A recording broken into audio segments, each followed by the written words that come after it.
आगे बढ़ेंगे, खबर की ओर रुख करेंगे। खबर छत्तीसगढ़ के रायपुर से है, जहां भारतीय जनता पार्टी ने अपने 11 लोकसभा सीटों के प्रत्याशियों का नाम का ऐलान कर दिया है। वहीं कांग्रेस में अब तक केवल 6 सीटों पर ही मोहर लगा पाई है।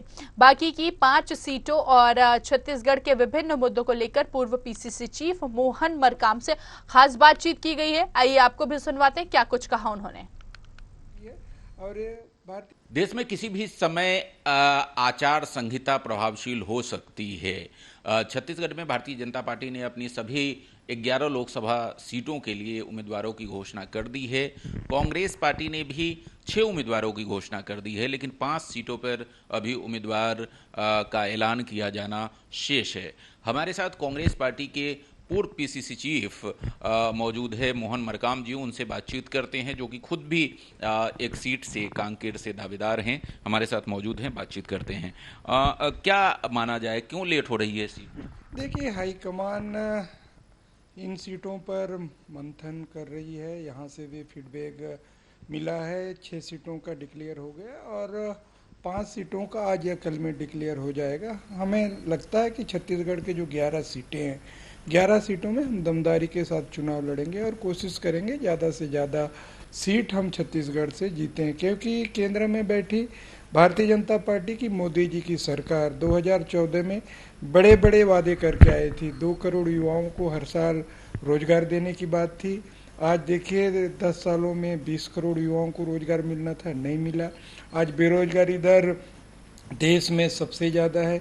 किसानों की आय 2022 तक दोगुना करने की बात की थी, अच्छे दिन लाने की बात की थी। आज महंगाई आसमान छू रहा है, 15-15 लाख देने की बात थी। तो कई झूठे वादे थे, जुमला था, मगर आज देश की जनता समझ चुकी है और हमें लगता है हम इन्हीं मुद्दों को लेकर जनता के बीच में जाएंगे और जनता का जनादेश कांग्रेस पार्टी को मिलेगा। क्योंकि आज जो बात आई है, जो सुप्रीम कोर्ट का चाबुक चला है, जो बांड स्टेट बैंक छिपाना चाह रही थी, 6000 करोड़ से अधिक सिर्फ और सिर्फ भारतीय जनता पार्टी को मिला है।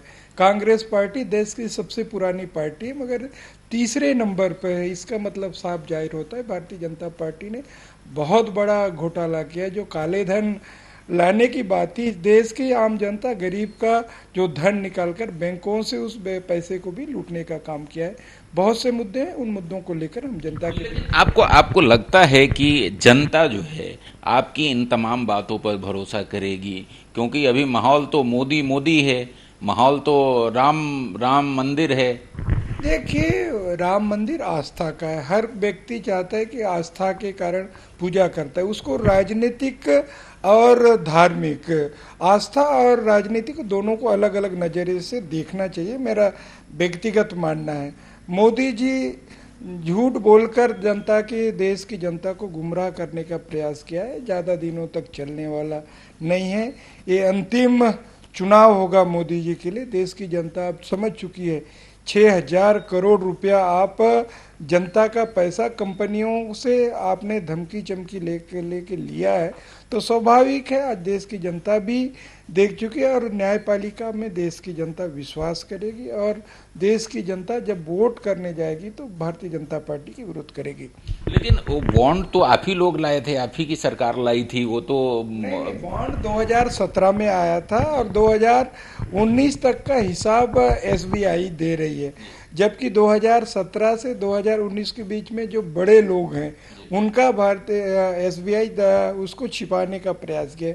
हम तो फिर से सुप्रीम कोर्ट जो विधि विधेयता है वो जा रहे हैं, फिर से जाएंगे और उस पूरी जानकारी लेंगे तो देश के जनता के सामने जो भारतीय जनता पार्टी का काला चिट्ठा निकल जाएगा। आप ये कहना चाहते हैं कि वादा किए थे काला धन लाएंगे, साथ आप धोखा कर